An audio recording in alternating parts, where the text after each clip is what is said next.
Hello, everybody, and welcome to another episode of the Kansas Missing and Installed podcast. I'm Ricky Tubergi, and joining me, as usual, Derek from Arizona. How's it going, Derek? Doing pretty good. We got Trisha Arnold who showed up early. We appreciate that. Actually, we're a little bit late. Yeah. I'm going to She apologize earlier for my voice. I think I'm getting a little bit of a bug, so my voice is a little scratchy tonight, so bear with me on that one. I got plenty of water here. and then we got White City in the house. Connie Judd's in the house. We have Junction City, Andrea Lynn, Toman. We have Kelly Uphoff. Awesome. Thanks for being here, Kelly. You got the baby Fort with you, Scott, Kelly? Kansas. My brother's old stomping grounds, Lubbock, Texas. Yeah. Salina. A lot of people here tonight. Hiawatha. That's pretty cool. I want to go on tour of Kansas and go to all these towns I've never heard of. We got KC, Missouri in the house. Yeah. Oskaloosa. Southwest Kansas. I'm from Elkhart, Kansas, Karen. That's where I originally was born. So I'm from Southwest Kansas.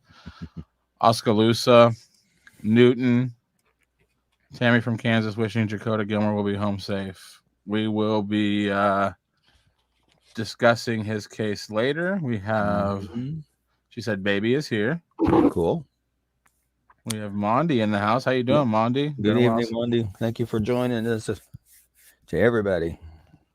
Kiowa. We got Kansas in the house. Syracuse. Oh, awesome. I love Syracuse. And then we got Goddard, Kansas in the house. Cool. We have a lot of stuff going on tonight. We have a lot of people here.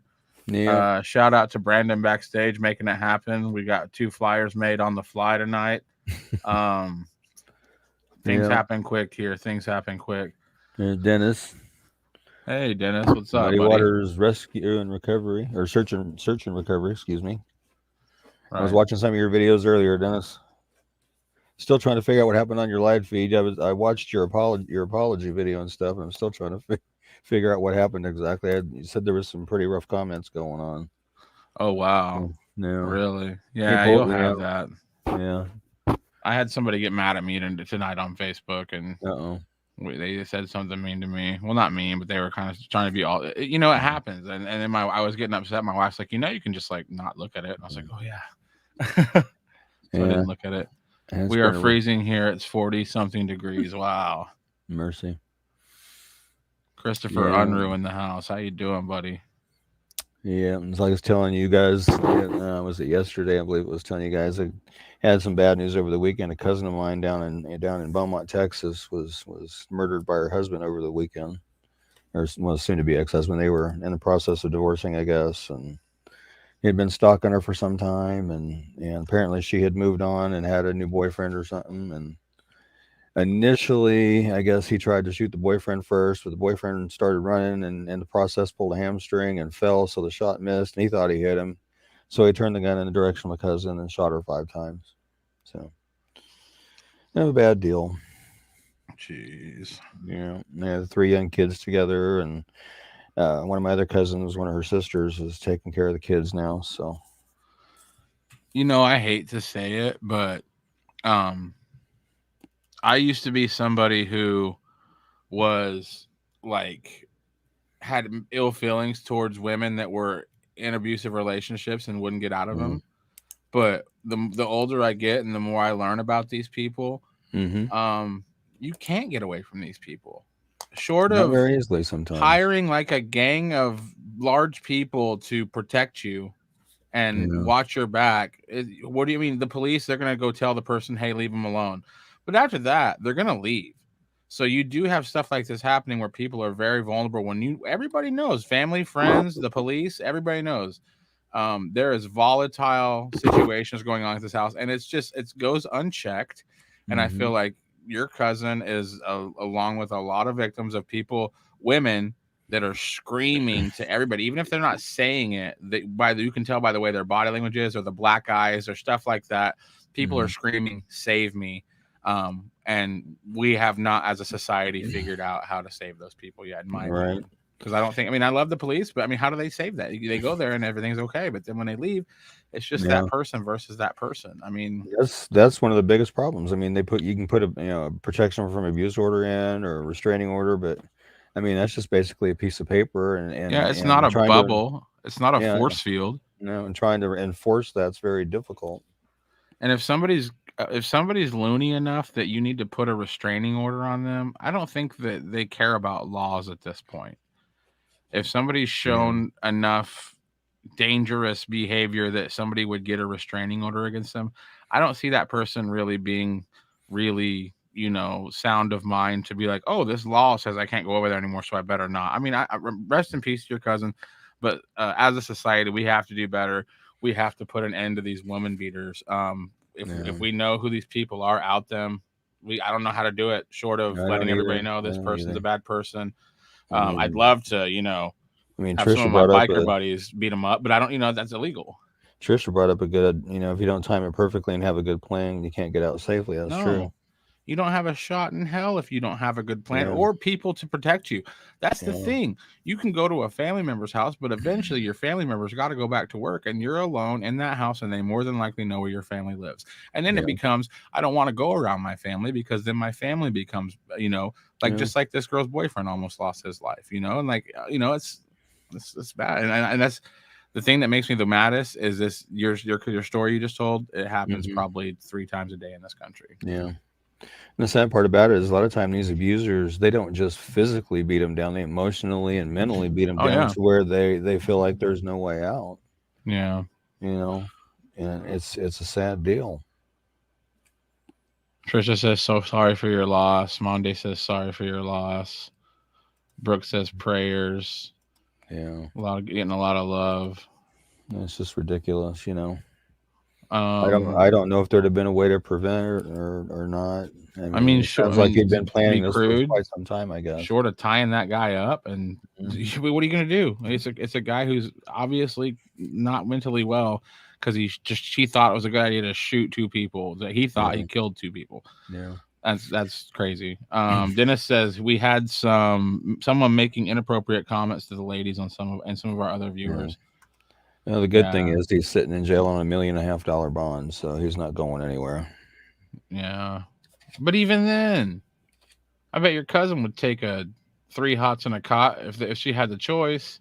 Yeah, You want to leave this earth or go to prison? And she'd be like, prison. yeah. It's like, No, I'm sure. he gets to have a life. He gets to, and the thing is I'm sure a lot of people knew and foresaw this happening. So it's just terrible, man. Yeah, yeah. Monty's saying you already been alienated from your family, so you feel like you're alone. Truth is, you're absolutely not. Yeah, No, you're your not family alone. would come save you in a second. But the thing is Yeah, you don't want to involve what you're like. What if this person hurts my kid brother or kid sister or cousin? mhm, The thing is the victim. They know how crazy and unhinged this person yeah, is. The rest of the people just see glimmers of it, but they probably don't really see how dark it is in there. right. And Brooke, she says, I'm a domestic violence survivor. It's very tough. I'll always be here if anyone needs help. Well, thank you for that, Brooke. Greatly appreciated. Oh, this is that one case that we covered. It says Randall Francis says, "Thank you for Ricky for helping me find for helping in my grandfather's case, missing since 1956 to 2017. Hope both. Is that the one that they found the DNA test?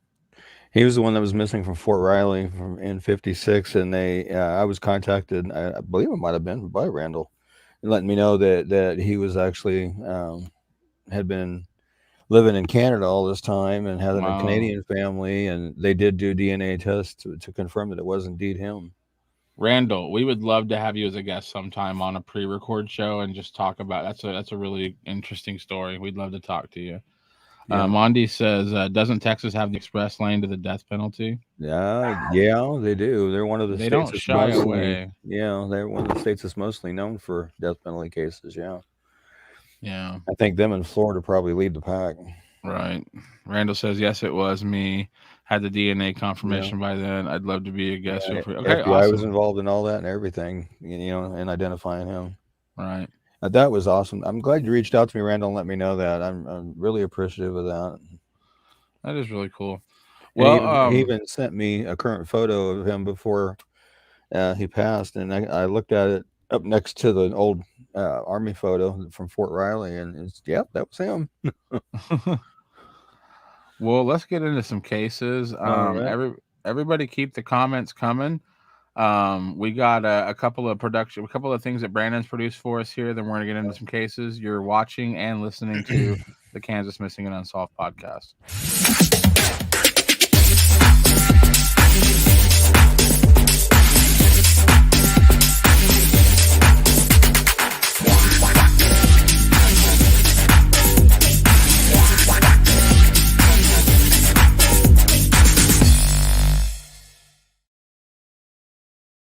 If you or someone you know is a victim of human trafficking, please call the National Human Trafficking Line at 1-888-373-7888. And we are also working on getting a PSA put together for domestic abuse hotline too, as well. We just have to figure out how to get that voice actress to sit still for 5 minutes, but that is what we're going to do this week. I'm going to hit a couple comments before we go over Alex's here. Okay. Trisha says, if you call law enforcement, the abuser makes it look like it's your fault, and most don't call. That's true. You're very correct, Trisha. Naren says, I'm new here watching. Thank you for all you guys do and say in support of us domestic abuse survivors and those we've lost to it. And you're very welcome, Aaron. Like I was just talking about a family member I just lost to domestic violence over the weekend. So yeah, it's become personal now. And Very my personal. advice is not sound advice, so don't follow this. But what I tell my children, I befriend large people. I mean, that's really, you got to get some protection. I mean, yes, you can call the police, and that's all yada yada. If somebody's just treating you like a punching bag, if you can at all by chance alert a group of large men that's happening, it'll end quickly. But again, that's not sound advice. But I mean, I don't know what to say. I just know it's going to happen. I know that these guys are going to get away with it, and I just feel sorry for any girl trapped in that. So, and also I will say this: it doesn't happen as much. I have a friend who was a victim of domestic violence from a female, so it can happen. But I do think this is a predominantly female problem. But this is Alexander Perez, Ulysses, Kansas, creeping up on a year. Ricky's going to tell you more about him. We feel like we know Alexander at this point. Yeah, I was missing from Ulysses, Kansas since December 1st of 2020. He was 35 years old, 5'11", 235, black hair that he shaves almost bald, and brown eyes. He had contacted a family member via telephone on December 1st and said he'd be coming over to do laundry. He never arrived at the family member's home, and he's not been heard from or seen by family or his friends since then, and he had been staying with family and friends prior to his disappearance. Initially, it was believed that he may still be in the local Ulysses area, or he may be in the Garden City or surrounding areas. Since then, some information has come out that doesn't sound too good, but we won't get into it. But I'll leave it at that. Again, he's 35, he's 5'11", weighs 235, has black hair that he shaves off and brown eyes, has a tattoo of a bumblebee on his face underneath his left eye. He has Perez tattooed on one of his arms and a tattoo of a cross on a chain across his chest. And if you have any information regarding Alexander's disappearance or you know of his whereabouts, please call the Grant County, Kansas Sheriff's Office at 620-356-3500 or the Ulysses, Kansas Police Department at 620-356-4600 or the KBI at 785-296-4017. And see if we can't get some information generated on his case. Derek had talked a couple of weeks ago about people's stories are changing here and there. Some investigators are digging deeper again and re-questioning folks. And every time we share this flyer, I just know how small of a world it is. And if anybody out there did something to Alexander, because we don't know what happened to Alexander, he could be hiding somewhere. But if anybody did anything maliciously to Alexander, I have to feel like they've seen one of our broadcasts or they've seen the flyer shared. Yeah. And I hope it makes your stomach hurt. I really do. I hope it just ruins your day. Like, I hope every time you see this flyer, it just ruins your day, because nobody's going to stop looking. Alexander Perez was a person, and we're not going to stop looking until we find him. And if you had something to do with his disappearance or something happening to him, I hope that every time you see this flyer, it makes your stomach upset and you puke, because we're not going to stop sharing it, and the audience isn't going to stop sharing it. We're going to bring Alexander home one way or another. Yeah. And I do hope that I don't live anywhere near that area, so I'm hoping that somebody down there or several people have taken it upon themselves to print the flyer off and post it in gas stations, grocery stores, everywhere, so it's everywhere. Yeah. Yeah, I mean, if some, I mean, we don't know. Maybe Alexander is decided to go on a trip he didn't tell anybody about. We don't know. But Yeah, if somebody did something, yeah, yeah, and somebody's still choosing to be a part of your community, yeah, they still want to be a member of your community, and they might have done something terrible.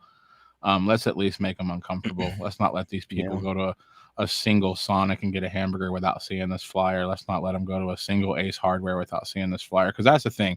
That's how his family feels every day. Right. Yeah. Connie's saying, I really want to know more on Kenny. Someone knows something. I agree with you. I feel like somebody knows more about what happened with Kenny than what we're hearing. You know, honestly, with Kenny, I felt like whenever it first happened, I felt like maybe he had run off. He looks like an ornery guy, you know. I felt like maybe he had run off, but the longer it goes on, I feel like maybe there's something might be Mm-hmm. malicious. But here, Kelly says, "I'll gladly do the voice for the domestic violence side." Uh-oh. Tell Steph she got some competition out there. Stephanie Relaford's going to be sweating in her seat now. Alicia says also reach out to your local DV organization. They can help in many different ways to help survivors stay safe. There are safe houses in a lot of cities. Good evening, Candace. Thank you again so much for all you do. Yes, going on a year for my nephew Alex Perez. Sure do miss everything about him. God bless this program. Thank you, Sandra. God bless you, And Sandra. hopefully we're rattling some cages. I really do. And Andrea Lynn Vian, she says, I don't know him, but I feel like I do. Hope we get some update on Alex. Someone knows something. They need to speak up and say something. Even the little things count. Need to bring him home. It's been way too long. I definitely agreed with that, Andrea. And our Trisha, she says his family needs to know where he is. Our Trisha YouTube YouTube. representative. She Yep. is the president of the YouTubers, Yep. as far as this show is concerned. Well, Alexander, I hope you're out there on a trip you didn't tell anybody about. I hope you're just on a really long fishing trip. But I got to tell you, the longer time goes by, the more I worry. And I want to Yeah. find some answers before December 1st. So Yeah. if anybody's out there, we're begging at this point. If you know something, say something, do it Right. anonymously. Nobody's Right. saying, you know, die on the hill. Just do it anonymously. Yeah. Definitely. This is another case we've covered for several weeks, and we want to go ahead and cover it again. There's been a few updates, but Ricky will kind of get into that, but not real updates Okay. that much. But let's talk about Marcus Ray Bachman. Yeah. He's missing from Shawnee County, Kansas. It's September 23rd, 2021. He was 34 when he went missing. He's now 35. He's 5'9", 200 pounds, brown hair, brown eyes. He was went missing at approximately 10 p.m. He was last seen walking on foot. He's originally from Frankfort, Indiana, but has ties to Abundsey and Dickinson counties. He has a large tattoo on his right leg, pictured above, and a Superman emblem on his left leg. Surgical scar in the front of his head from having a cyst removed. He does have a history of huffing air dusters and alcohol abuse. He was last seen wearing a baseball style hat, orange t shirt, blue jeans, and black shoes. Um, the information I got from his wife is that he did actually call her from Colorado, but he's still considered missing because he has not made contact with law enforcement yet. So, Well, that makes me yeah, feel a lot better that she's heard his yeah, voice. yeah. So, Marcus, if you see this or hear this, get in touch with the police department so they know where you're at and they know that you're okay. You know, at least do that much. Let them know you're all right. Yeah, and I don't know you, Marcus. You look like a decent enough person, but you might, maybe your wife knows where your location is, but just based on some of the things I've heard about your behavior recently, I would say that even if we know where you are, you still might be a little lost. I mean, you need to reach out Hmm. to somebody. This isn't the way. I mean, if the whole air duster thing, that's just not the way, man. I mean, if you Well, need to go, like, there's things like NA, there's things like AA, there's churches, there's a lot of people, turns out, on this planet that are willing to listen to your story and help you right. out and help you find a little bit of light at the end of the tunnel. So if you're watching this, please keep reaching out to your wife, letting her know you're safe, Yeah. and really consider talking to somebody. Right. And if you have any information regarding his, where he's at and or anything like that, call the Shawnee County, Kansas Sheriff's Office at 785-251-2200 or the KBI at 785-296-4017 so they can go talk to him, make sure he's all right, and get his case cleared. Right. I'm glad he at least did make contact, so that's Yeah, that's help. that always helps out. So Ellen Dotson says, "I wish someone in Sedalia, Missouri, would say something about Dana Jane Bruce. Do we have anything Yeah. about that? Yep. Oh yeah, we've covered her before. We'll cover her next week, Ellen. We will pull that up next week and get that on the show and try to shine some extra light on that. We Yeah. appreciate you, telling us about that. Yep. Let's Yep. actually talk about Alexis Salinas. Okay. And this is another one that I did actually it wasn't so much of an update. She went missing originally on October 22nd. She was found and then turned around and went missing again on October 23rd. She's 15 years old. She's 5'5", 160 pounds, blonde or strawberry hair and blue eyes.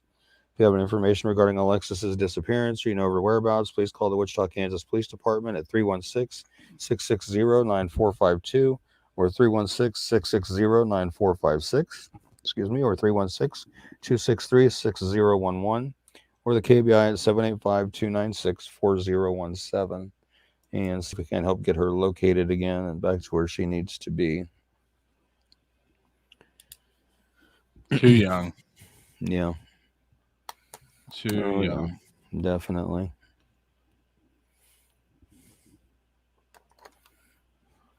Let's talk about Ali Muhammad Salih. Alrighty. That's one I just You're did proud of this me for saying that afternoon. right? Yeah, I'm pretty sure you got it. I think I did. Ali went missing from Wichita, Kansas on October 25th of 2021. He is 19 years old. He's 6'2", 140 pounds, black hair, brown eyes. It's believed he may still be in the local Wichita area or he may be in the Lincoln, Nebraska area. Again, he's 19, 6'2", 140, black hair and brown eyes. If you have any information regarding Ali's disappearance or you know of his whereabouts, please call the Wichita Police Department at 316-660-9452 or 316-660-9456 or 316-263-6011 or KBI at 785-296-4017. See if we can't get Ali found and back to where he needs to be. Ali. And hopefully Yeah, he's that's safe wherever he's at. yeah, and he's 19, so it's like people that are 19 can take off, but yeah, it's Yeah. that's still very alarming. Yeah. And I do have the human trafficking hotline going at the bottom of the screen for those of you podcast listeners. Is 1-888-373-7388.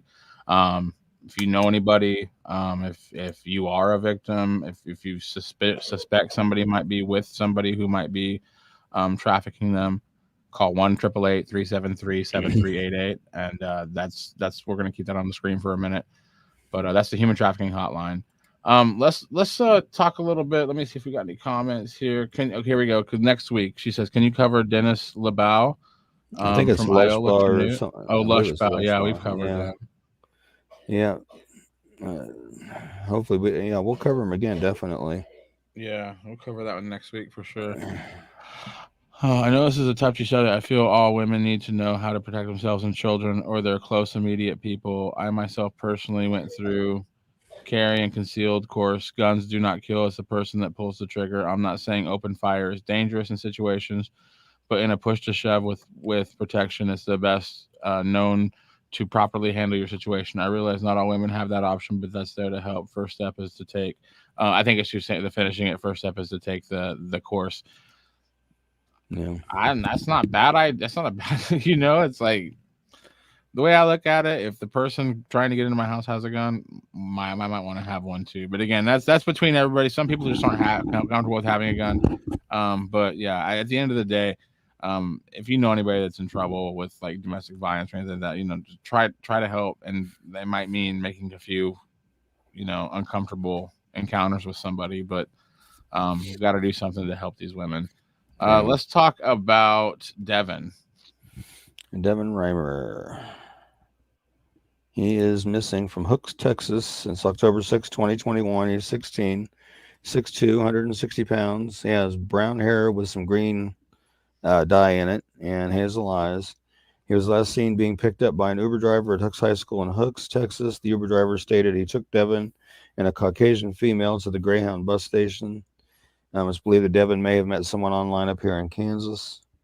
Again, he's 16, 6'2", 160, has brown hair with some green dye to it and hazel eyes. Devin does like to wear a lot of bracelets. If you have any information regarding Devin's disappearance or you know of his whereabouts, please call 911 immediately or the Hooks, Texas Police Department at 903-547-2222 and see if we can't help get him found safely and back home where he should be. I rode Greyhound one time, man. Tell you what, if I was 16 and took Greyhound to Split, I'd be coming right back about 2 days later. I'd be like, nope, Yeah. that is rough living on a Greyhound bus for a few days. Yeah, Diane says, late to the party again. You're fine, Diana. Let's see.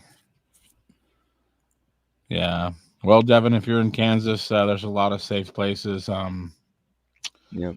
Just Google, I'm sure there's a lot of shelters in pretty much any town or city you go to. I'm sure they have some type of shelter. So just find somewhere safe. If you're with an adult that's telling you not to tell people where you are, probably not safe.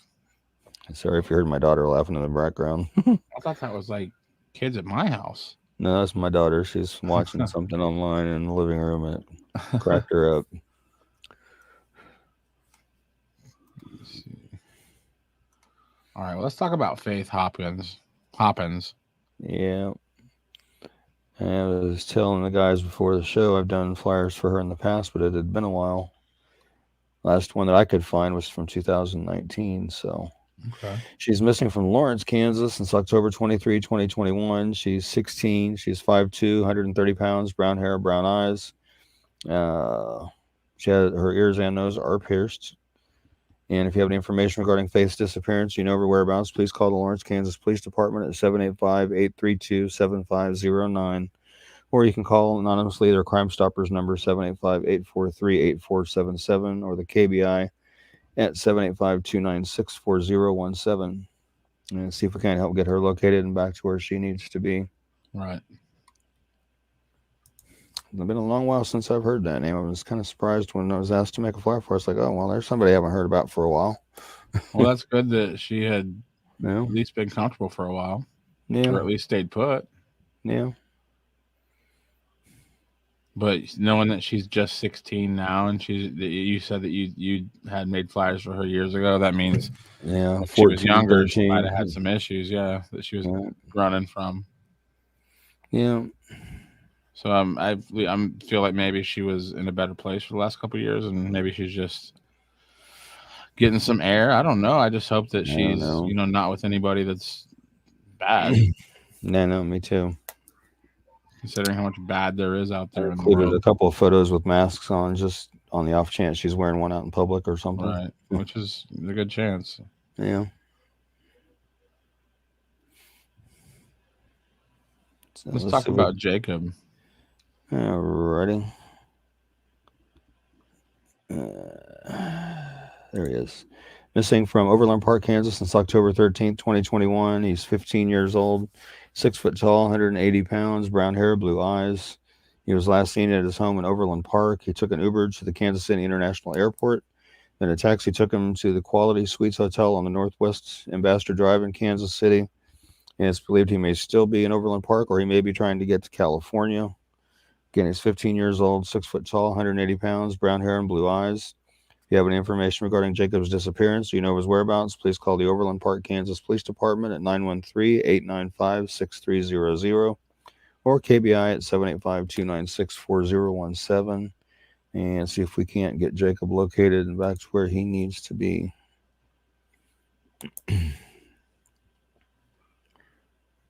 And Jacob, if you see this or get told about it or hear it on a podcast or whatever, let somebody know where you're at so they can come and get you. Is this Joseph? Yeah, it's Joseph or Joseph. I'm not. Interesting way to spell it. That's for sure. I've never seen it spelled that way before. It's kind of interesting. I think it's Joseph. Yeah, he's missing from Topeka. Yep, been missing from Topeka, Kansas. It's October 23rd, 2021. He's 13, 6'2", 160 pounds. He's a big boy for 13. Yeah. Light brown hair and brown eyes. If you have any information regarding Joseph's disappearance or you know of his whereabouts, please call the Topeka, Kansas Police Department at 785-368-9247 or 785-368-9200, or KBI at 785-296-4017, and see if we can't get him located and back to where he needs to be as well. Looks like he's got some ear piercings going on there as well. Dude's taller than me at 13, and I'm a grown man. It looks like he's sporting a little bit of a mustache there too. I'm still working on that too. No, I'm just kidding. No, I don't know, man. Like, I think that Hard to tell. I'm way taller than my parents, and I'm just if it repeats, because I'm way taller than both of my parents. Like, if it repeats, my kids are going to be giants. Yep. Kids are I leveled huge. off in between my mom and my dad. My mom's 5 foot. My dad was 5'11" and a half. I leveled out in You're 5'6" right in the middle. Ricky sits on a phone book for the show. Everybody. Not just a small pillow. Let's talk about Thomas. Okay. Tommy. This is kind of an older case. Wow, yeah, it is older. He's been missing from Pueblo, Colorado since August 14th of 2013. He was 25 when he went missing. He would now be 34. He's 5'8", 185 pounds, brown hair and brown eyes. He went missing from his father's home on West Cokedale Drive near South Angus Avenue in Pueblo. Thomas and his father had an altercation, and Thomas left, leaving his wallet and all forms of identification behind. It was reported that he was heading back to Wichita, Kansas to be with family and friends. His only way to get there would have been to hitchhike. Thomas never arrived in the Wichita area or returned back to his father's. Thomas has not contacted any family members, friends, or logged into any of his regularly used accounts. Those closest to him are very concerned because this is a character for Thomas, and he seemed depressed before his disappearance and is now without his meds. He has 2 children. His disappearance is out of character. He would never go this long without contact. If you have any information regarding Thomas's disappearance or you know his whereabouts, please call Detective John Burgos at 719-583-4730 or the Pueblo County, Colorado Sheriff's Office at 719-583-6125 and see if we can't help bring Thomas home. She's been missing way too long. Yeah, a little over 8 years. A little over 8 years. Do we know anybody from his life that has reached out to you, or did you just find this in the news? Or no, I was reached out to and asked to reshare his flyer. I wonder if we know anybody that could maybe come on here and tell us a little bit about Tommy and maybe jog somebody's memory. Yeah, I mean, that's a long time ago. Because we do plan on doing deep dives on certain things, and this might be one that you might jot down. Let's do a deep dive on this case. I'll do some phone calls and see what we can find out. Because there's got to be, it's 2013. There's got to be some information out there that his people know by now. Yeah, if anybody in Thomas's family sees this or has contact with his family, let them know that we'd like to have them come on the show. Yeah, we'd love to talk to them. Definitely. Luna? Yeah, Kaylee. We featured her last week, but I made some updates to the flyer after I was told that there was some information that was a little bit off. She's missing from Wichita, Kansas since October 17th, 2021. She is 13 years old. Initially, I was told she was 5'6". Now I'm told she's 5'2", 120 pounds, brown hair and brown eyes. She was last seen in the area of the 300 block of North Ash in Wichita. And she's 13. She's 5'2", weighs 120 pounds, has brown hair and brown eyes. And the other change was on the clothing description. Instead of the previous description, which I can't remember what it was, she was last seen actually wearing a hoodie and Simpsons shorts. Simpsons shorts? Yeah. Like the TV show? Yeah. Okay. If you have any information regarding Kaylee's disappearance or you know her whereabouts, please call the Wichita, Kansas Police Department at 316-660-9452 or 316-263-6011 or KBI at 785-296-4017 and see if we can help get her found. I was checking out Wichita Police Department's post on their Facebook regarding Kaylee, and I was reading through the comments and stuff, and their post said she willfully ran away, and the family is heavily disputing that claim, saying that she was actually on her way to her cousin's house and never made it to her cousin's house. So I hate the whole. Yeah. Well, I don't know, because there's so many people that do take off, but you know how many, like Suzanne Johnson from my hometown. I've been, investigating that case for 5 or 6 years. She was missing, and for the first week, even the police were just like, she just ran away. And she actually was killed on the day she went missing. They found her 15 days later. Yeah. So it's like all of that time. Now, granted, when you know that she passed away that day, there's probably not a lot that could have been done to save her. But a week before the police, and again, this is 1971. I don't think they work this way now. But I mean, with the amount of kids that take off for a while, it just doesn't get taken seriously. So in this case right here, anybody that doesn't know for a fact that she took off on her own volition and they're just saying that, you're spreading a cancer that is dangerous, because you're going to get people not to take this seriously, and there's a chance she was abducted. Yeah. So if you don't know that she didn't run away, if you don't know that she ran away, then don't say she ran away. Yeah. Yeah, that's what I was saying. I was reading through the comments on Wichita Police Departments and Facebook, and families disputing it, saying no, she's not a runaway. She had no reason to run away. She was actually going to her cousin's house, and she never made it. So, see, that's scary. Yeah. So I hope wherever she's at that she's all right. Yeah. And doing okay, and just let somebody know where she's at so they can come and get her and bring her home, because it's. I mean, we're going on 10 days almost, so that's a long time for a 13-year-old to be missing, especially, Wichita. It's a little scary. Yeah. And I'm really disappointed in anybody that didn't know for a fact and just wrote this off as a runaway. A 13-year-old kid that could use all the help she needs right now. Yeah. And just be, it's a runaway. If you don't know that for a fact and you're saying it, that's terrible. Stop doing that. Yeah. Yeah, I don't like the automatic assumption that any kid or teen should be called a runaway right off the bat. I think it should be, until you can actually prove it, don't say it. Right. Right. I mean, I'm sure, probably an overwhelmingly large number are runaways, but still. Yeah. But even then, we don't look for them.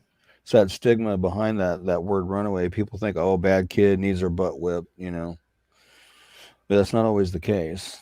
And I've seen several cases over the years where they jump on that. Well, they ran away, and then, like you were saying about the case from 71, they find their body. It's like, yeah, she ran away. No, she didn't. No, she didn't. Yeah. Sandra says, praying for Thomas way too long. The agony. We're with you. Roxanne Fisher says, even if someone did run away, it's not safe out there and could actually be picked up, which Mondi kind of piggybacked on and said, I would really hope that sex trafficking would be their first thought, and lastly, runaway. Terrifying world we live in. Every hour that passes could be devastating to a family. And that's the truth. Yeah. In Suzanne Johnson's case, she, okay, put it this way. Could we have saved her life if we took it seriously when she took off? Maybe not. Could we have solved this case 50 years later, and we're still scratching our heads? Probably had a better chance of solving it if you would have found her that day. Yeah. But it was like, she ran away. It's like, why? There was no reason. It's just that word runaway is a very scary. It's a very dangerous word to say. Yeah. Yeah, and I would just, I've been trying to figure out in my own mind a way to try to change that to where they don't jump on the runaway thing right off the bat. What can we do to change that? And I'm still thinking about it. I haven't come up with anything yet, but I'm trying. And I know saying shouldn't automatically. Go ahead. I'll do it. Okay. It shouldn't automatically be runaway or abduction. Police should take it seriously and investigate to find out for sure what happened. Yeah, definitely. This day and age, especially, because there's just too many factors involved. When you factor in online and the human trafficking element and everything else, there's just too many factors. I'm like I said, I'm sure an overwhelmingly large number are runaways. But there again, are they running away on their own? Are they talking to somebody online to talk them into it? Yeah. I mean, my ex-wife, she likes to tell the story of when she was 14. A friend that she was hanging out when she was 14 talked her into running away and hopping a bus to California. And they did. Scared the holy living crap out of her. She called home and let them know where she was, and they got her back to Oklahoma because she was a kid in Oklahoma at the time. But yeah, so I mean, there again, you always got to be thinking: are they doing it because they're doing it, or is somebody talking them into it? Or are they being Right. groomed somehow? Yeah. I mean, there's just so many factors involved. And Beast is saying, "Late again." Don't feel bad, Beast. Diana was too. There's always the replay. That's why I like the replays and the YouTube channel. If you want to go back and veg on all the episodes, you can hit the YouTube channel. Oh wow! Every child that goes missing should be treated as an endangered child. I think so. Yeah. And I used to just call them all missing and not use the term runaway, but I had to start using the runaway term for one law enforcement agency because when I wasn't, they were being bombarded with phone calls as to why there were so many missing kids. So I was asked to start using the term runaway. And so I grudgingly did it, but I did it. Right. So, yeah, we got a Luana Clinton Air saying, "Hello, Farmington, Missouri." What's up? We got a Not couple sure more where that cases is. for you, and then we're gonna play. Actually, we don't have a located safe video, No. so actually, let me see. Let's go ahead and talk about Jakota Gilmer. Yeah, I made some updates on his flyer. We covered him last week also. And basically, I updated photos. I didn't so much update information, but I added the far left photo and then the tattoo photo on the right there came from that same photo on the left, but I just kind of cropped it differently. But he's missing from Wichita, Park City area, and down there since October 17th, 2021. He's 17. He's 5'8" to 6'2", weighs 160 to 170 pounds, dirty blonde hair and blue eyes. It's believed he may either be in Wichita or Park City. If you have any information regarding Jakota's disappearance or you know of his whereabouts, please call the Wichita, Kansas Police Department at 316-660-9452 or 316-660-9456 or 316-263-6011 or the KBI at 785-201-2917 and see if we can't get him located and back home. Yeah, somebody actually commented that photo showing the arrow tattoo under his original flyer, and I was like, you know what? I'm going to just add that to the flyer. Yeah. Vista says, crap, I'm really late. Yeah, we have one down here. We miss you, son. I love you. Please let us know you're safe. Mama loves you. Yeah. Trying to remember who your son was, Tammy. Forgive me for that. And then here is Robin Vanover Reimer. Thank you for showing my grandson, Devin Reimer, missing 22 days now. Yes. Yeah, she was the one that contacted me about making this flyer.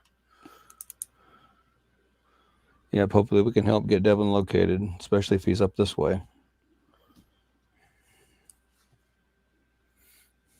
See what we can do. And well, since we have missing in Salina, Kenneth Reitcheck, we want to go over his flyer too? Oh yeah, we should have that one done. Okay, Tammy's son is Jakota Gilmer. Kenneth, right? We covered it like a few weeks ago. Yeah, here we see Tammy is her son's Jakota. Oh wow. Well, hopefully we can get him located for you, Tammy.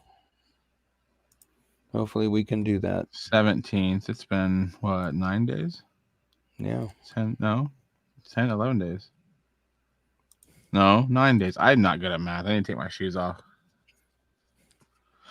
Let's talk about Devontae. Okay. Let's see. Devontae Garrett, missing from Wichita, Kansas since October 17, 2021. He's 15, 5'9", 135 pounds, dark brown hair, brown eyes. He has a mole on his right cheek, and he may have some facial hairs as shown in a couple pictures there. He normally wears red and more than likely has on a red or white Nike shirt and some red or white Nike shoes. If you have any information regarding Devontae's disappearance or you know his whereabouts, please call the Wichita, Kansas Police Department at 316-660-9456 or 316-660-9452 or 316-263-6011 or, of course, KBI 785-296-4017 and see if we can help get Devontae found and back to where he needs to be. And he's another one I've done flyers for in the past as well. Right. I remember seeing him. Tammy is saying, I pray every night and day. Yep. If it was my kid missing, I would be doing the same thing. Right. Absolutely doing the same thing. Matter of fact, last December, my older daughter went missing for a short time overnight, and me and the police officer were both out pounding the pavement looking for her. Right. So, and took us a couple hours, but we got her. Well, I tell you what we're going to do. We have one more case to cover. We're going to go ahead and bring Brandon on to help us cover that. But first, we're so proud of last week's Located Safe video. We're going to show it to you again. And we'll be right back after this. You're watching the Kansas Missing and Unsolved podcast. And we're really proud of these videos. Everybody give some love to Brandon.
I see Brandon wanted to match us tonight with some glasses.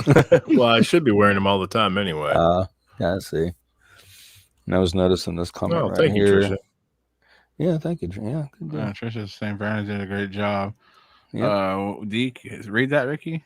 DK Prouty says, I don't know about anyone else, but when I'm out and about, I really pay attention to the kids I see. You never know when a missing child could be trying to get to someone's attention and get saved, or to get saved.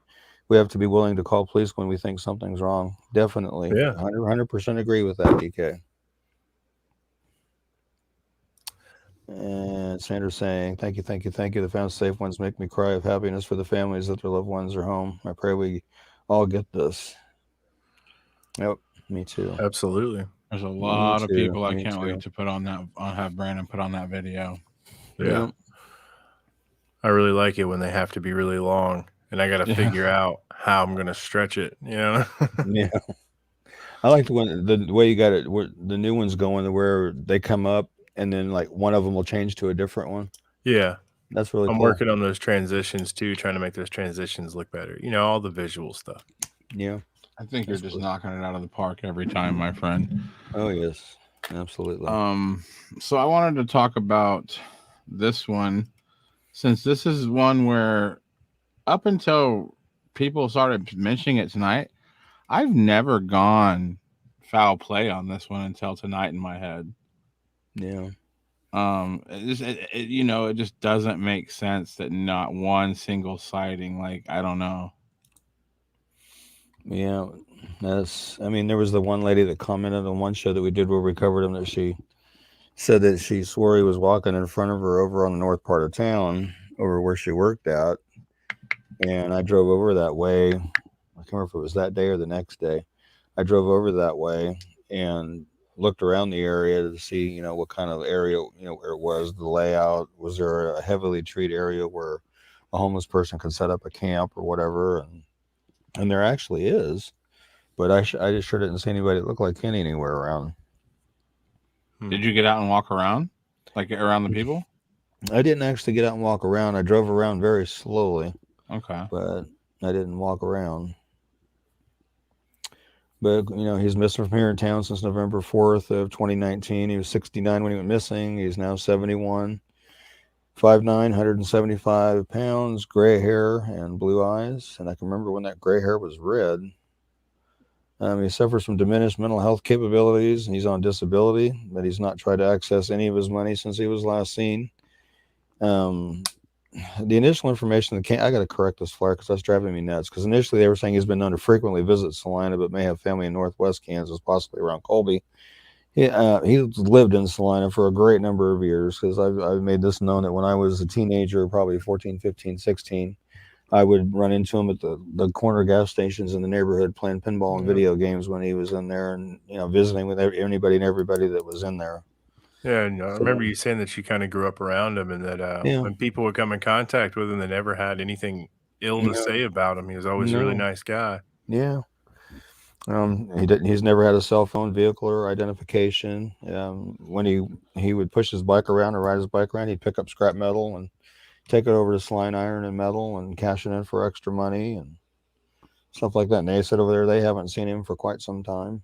So, I just wish we could hear more about the case. I mean, surely I would think there'd be something the Salina Police Department could put out there in reference to whether, what they might have learned about his disappearance. I know I did talk to the chief about it once, and he said initially they believed he thought he might have gone to Wichita, but they haven't been able to find anything to corroborate that. So apparently he didn't go to Wichita.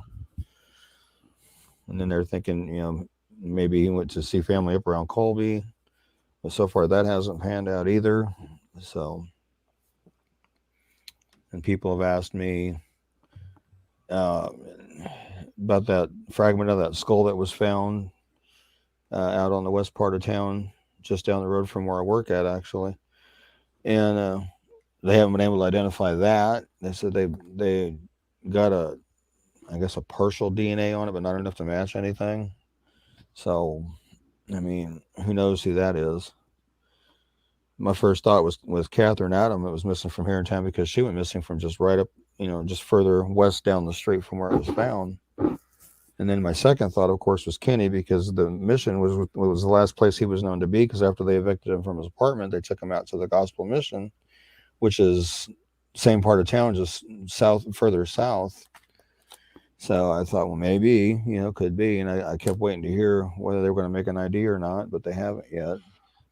One thing that makes me wonder is because if there was foul play, which I just thought of, I've heard of people getting rid of somebody and then cashing in on their benefits, but it doesn't sound like anything's been touched. Yeah, nobody's touching his disability benefits. Nope. It's almost like he just disappeared one day. It doesn't sound like anybody has any leads. Kind of just walked off. Yeah. Well, they said, like I said, they took him to the Mission out there on the south end of town, and he had been, I guess, was there. Not sure how long he actually was staying there at the time, but he apparently was having an issue with another one of the residents there, and so he left the Mission, and that was the last time anybody saw him. And I've often wondered, that person he had issues with. Yeah, and I've often wondered if they've searched that tree line on just to the east of the Mission. There's a really long tree line that goes north to south. Then there's a creek that runs through there. And I've wondered, have they ever searched down in there? Because I've heard repeatedly people talking about homeless people living down in those areas.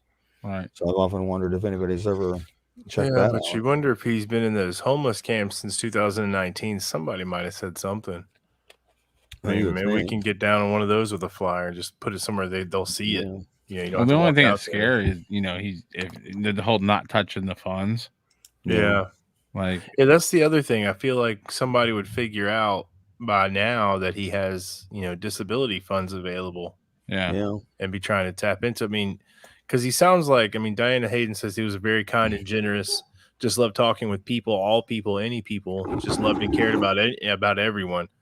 And unfortunately, those guys can get taken advantage of, or people can get taken advantage of very easily. But it doesn't sound like he's being taken advantage of. It really does sound like he just kind of wandered off. Yeah. The thing that really bothers me was beginning of this year before spring hit, we had a very, very bad week of cold where we had wind chills that were like -30 to -50. Mm. So I don't know how anybody that was living homeless out in that could have survived that. And I do know we did have one fatality. They had found a guy deceased in somebody's front yard down the bottom of the hill and off to the north of me. They said he was, how did they phrase that? It wasn't, I guess they said he wasn't completely homeless, but somewhat homeless, I guess. But they found him in somebody's front yard dead from the cold. Yeah, that's. But yeah, it was That's a lot of these week. people that are missing on their own volition need to realize that's about to happen again in the state of Kansas. It's about to get pretty cold. Oh yeah, they're talking like it's going to be probably a pretty nasty winter this year again. So, matter of fact, I had my property owner up here today fixing my furnace because I turned it on to knock the chill out of here, and darn if it wasn't blowing cool air. I was like, the furnace is not supposed to blow cool air. It's just now starting to cool off here, so it's not too bad. Just have the windows open, kind of cracked, and we think starting it's to ease cooling off, into it. and then we get like 80-degree days. Yeah, which will have like humidity on top of that because the storm came through, and then it'll drop down to like 50 degrees at night, 45. Mm-hmm. So. Yeah, we got. Vista says, "Have a feeling it's going to be a really bad. It's going to be a bad winter." And then we got a Chachi Tanya McCall saying Dietrich Foster. We've covered him before, but we can sure cover him again. We'll cover him next week. Yep. Yeah, Vista, that's about the size of it. Heat on at night and AC on during the day. Roxanne says, where would they have been sending his checks to? They said he hasn't cashed them, but if he didn't have an address, how would he get them? I don't know if they were like a direct deposit type thing, or he had 2 payees was my understanding. Okay. So I don't know if they got sent to the payees or if they were direct deposited into a bank account or something. I don't know. Well, Chachi says, please do as far as resharing Dietrich Foster next week. And we definitely will. I started my list here. So Sandra says, Farmer's Almanac says it's going to be a bad winter.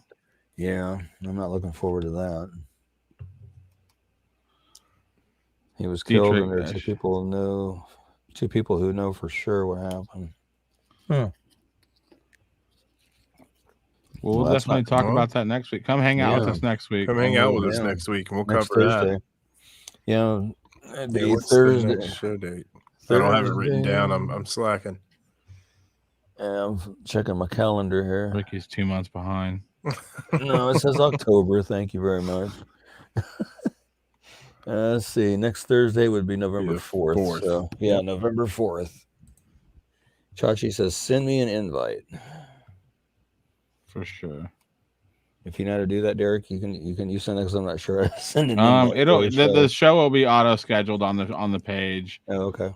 Mondi says, I would think if he was homeless, he would still need some supplies, especially knowing he had the funds to do so. Yeah.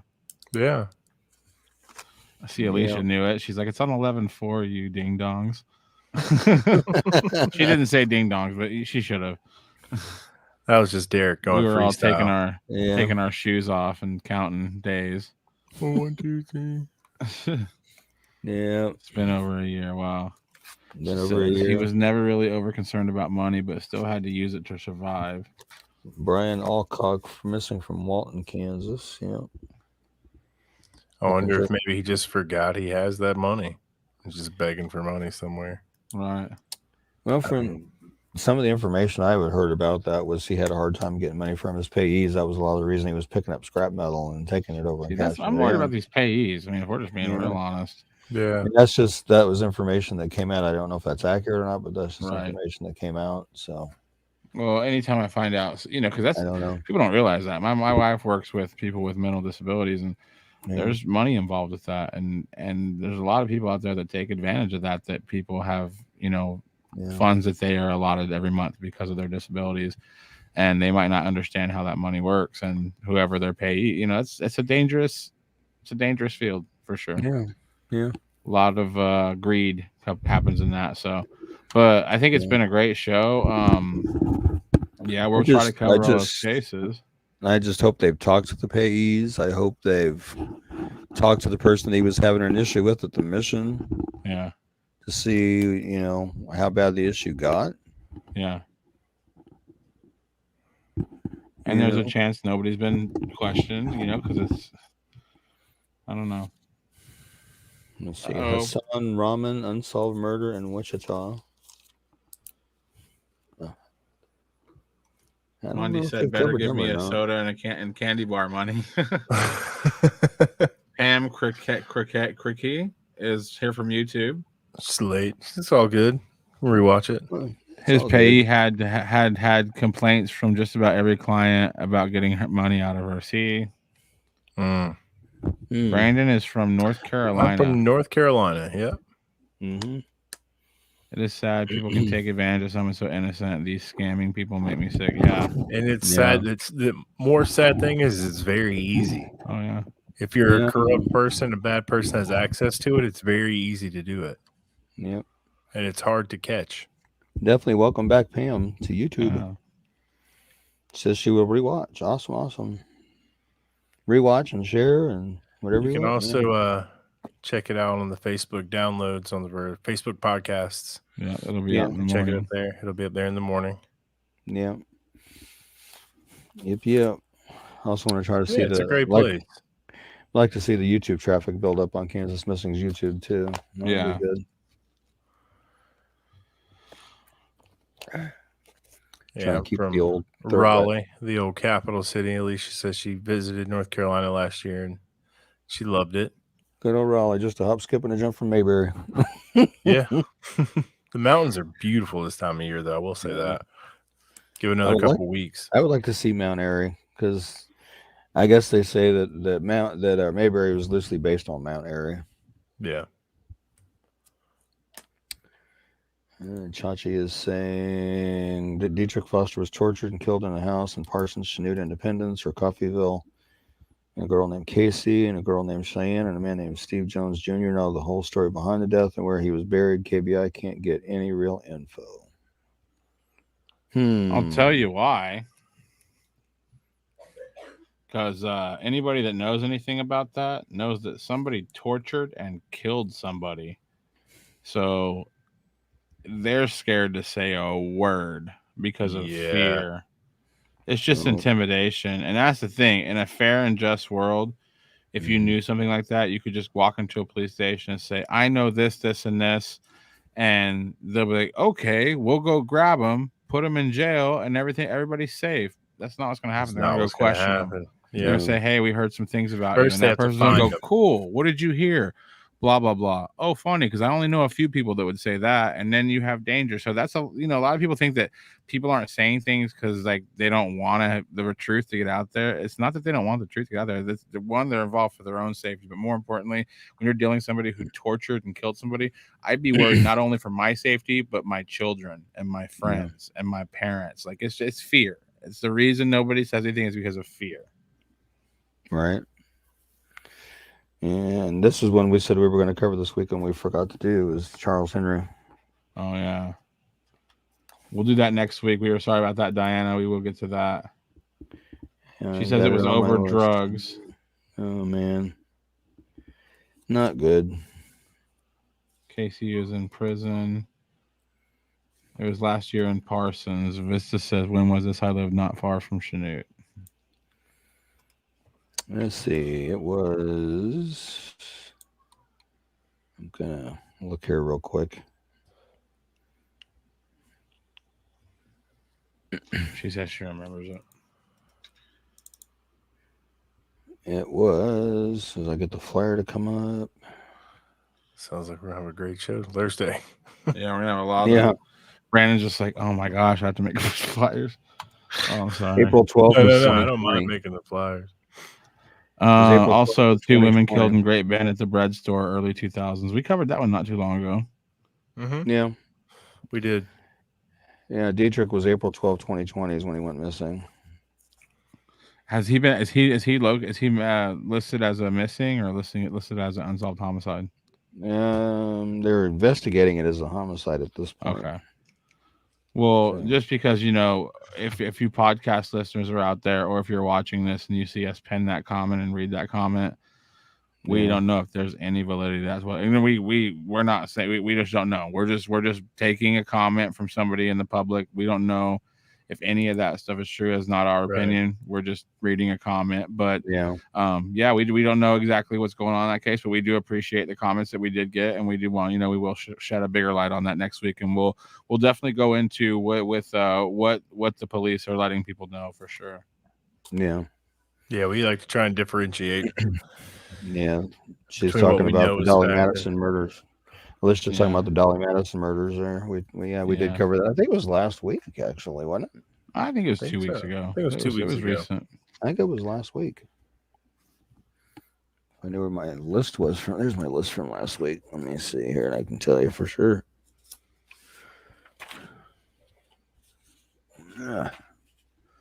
Thank you, Trisha. Thank you. Said all Maybe three of us are doing an awesome job. Maybe it was the week before. Yeah, a couple weeks ago. I don't have them on this list, so it must have been the week before. Alicia, it's cool. Just never miss again, and we'll forgive you. Just never miss again.